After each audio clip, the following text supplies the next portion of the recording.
आगमन आ जाता है तो क्या करना चाहिए हम सबों को गांव में? क्या करना चाहिए?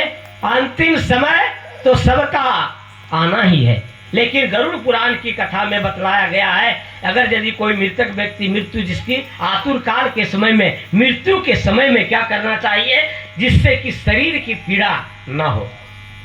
जिस समय मृत्यु को प्राप्त करता है व्यक्ति, उस समय 100 बिच्छू काटने का जितना दर्द होता है उस प्रकार से महसूस होता है।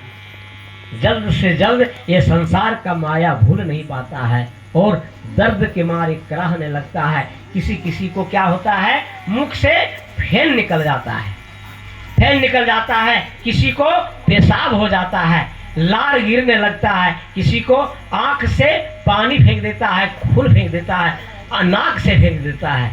लेकिन उसमें भी गरुड़ पुराण में बताया गया है पापियों का और भक्त जनों का, भक्तों का प्रेम, ऐसे धर्मात्मा पुरुष का प्राण वायु निकलने का नाभि से लेकर करके गरुड़ पुराण में बताया गया है, नाभि से लेकर करके और मस्तक तक शरीर जिसका प्राण निकलता है वो परमात्मा, वो पुण्यात्मा का जीव निकलता है नाभि से लेकर के ऊपर से। पापियों का प्राण निकलता है नाभि से लेकर करके और नीचे तक। प्राण वायु निकलने का कितने रास्ता है? आंख से भी निकल जाता है, मस्तक फट करके भी निकलता है और मुख से भी निकलता है, नाक के द्वारा भी निकलता है और गुदा के द्वारा भी निकल जाता है। तो इस तरह से प्राण निकलने का रास्ता है। उस समय क्या करना चाहिए? उस समय क्या करना चाहिए हम सबों को? मृतक व्यक्ति अगर पड़ा हुआ है तो उसे क्या करना चाहिए? वहां पर गोबर का चौका लगा दीजिए, तुलसी का पेड़ जहां है पिंड के पास में, वहां पर उस मृतक व्यक्ति को सुला दीजिए। और क्या करना चाहिए? गोबर के नीप से, गोबर में क्या है आप समझे, गोबर में लक्ष्मी का वास है। पहले के लोग क्या करते थे, चलता कि इसके घर में कुछ काम प्रयोजन होने वाला है, अच्छा काम होने वाला है। गाय के गोबर में लक्ष्मी की वास है, इसीलिए गोबर से लेप कर दीजिए, धूप दे दीजिए जिस प्रकार से यहाँ दिया हुआ है, और गीता का पाठ सुनावे, अर्थात भगवान के नाम को, नाम का कीर्तन सुनावे, भगवान के नाम को कानों में जाकर करके बोले। इससे प्राण निकलने में कठिनाई नहीं होती है, पहला काम।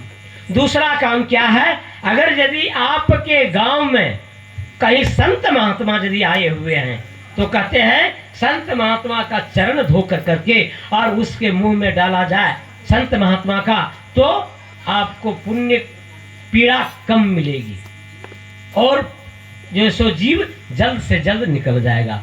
तीसरा उपाय क्या है? आपके घर में अगर यदि कोई, गांव में अगर यदि कोई एकादशी का व्रत यदि किया है तो एक एकादशी को संकल्प कर करके और उसके मृतक व्यक्ति को आप पान करा दीजिए, दे दीजिए, पान करा दीजिए, आप तो हाथ में दे दीजिए कि हे प्रभु, हमने आज तक जितने भी एकादशी व्रत किया है उसमें से कोई मंत्र का कोई जरूरी नहीं है, आप इतना ही बोल करके कि हे प्रभु, आज तक हमने जितने भी एकादशी किया है उसमें से एक एकादशी हम इस मृतक व्यक्ति को हम देने जा रहे हैं, जिससे इसकी आत्मा को शांति मिले और दुख दर्द उसका खत्म हो जाए। उसके लिए एक एकादशी का व्रत आप दे दीजिए, उसका प्राण निकल जाएगा, आराम से निकल जाएगा।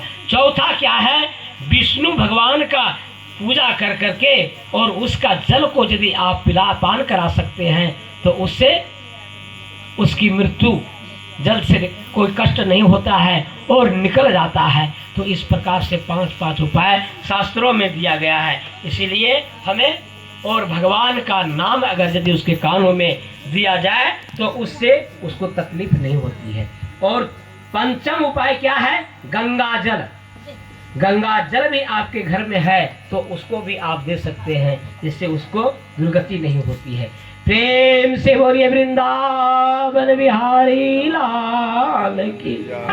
एक बात है, लेकिन अभ्यास करना पड़ेगा। आज तक जो व्यक्ति का मुंह से लार निकल जाता है, फेन निकल जाता है, वैसा व्यक्ति क्यों निकलता है? उसका कारण क्या है? भगवान से कभी स्नेह नहीं किया। बिना अभ्यासे विषम विद्या, बिना अभ्यास का विद्या जो है सो विष के समान हो जाता है। कहते हैं बिना अभ्यास का आप कोई भी चीज कर नहीं सकते हैं। भगवान परमात्मा का पूजन अर्चन बंदन अगर यदि आप करते हैं तो आपको आदत यदि नहीं मिला है तो अंतिम समय में क्या भगवान का नाम आ जाएगा? नहीं आएगा। आगे की कथा में हम सुनाएंगे एकादश में भागवत की कथा कि जिसको पूजा पाठ नहीं आता था, कभी नहीं किया है, उसको भी भगवान बचाते हैं अंतिम समय में। लेकिन कहने का तात्पर्य ये है कि अगर यदि आपने पूजा पाठ में कभी ध्यान नहीं दिया, करने का अभ्यास नहीं है, भगवान का नाम लेने का अभ्यास नहीं है, तो अंतिम समय में क्या आएगा? नहीं आएगा। क्या कहते हैं भगवान? कहते हैं जन्म जन्म मुनि जतन कराही, जन्म जन्म मुनि जतन कराही, यंत राम मुख आवत नाही।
परमेश्वर भोलेनाथ भी इस नाम को जपते हैं। क्यों, किस प्रकार जपते हैं? हर हमेशा जपते हैं। उमा सहित त्रिपुरारी भी जपते हैं। इसीलिए कहा जाता है कि हम सभी को हमारे बच्ची की ओर से 21 रुपए का प्रदान भगवान के चरणों में प्रेम से बोलिए शंकर भगवान की। तो कहते हैं कि अभ्यास करना चाहिए। अभ्यास अगर करेंगे तभी अंत में राम का नाम, भगवान के नाम को, यानी कि पावन नाम को आप तभी याद कर सकेंगे जब आपका अभ्यास रहेगा। इसीलिए कुछ ना कुछ करना चाहिए, और नहीं तो क्या आएगा।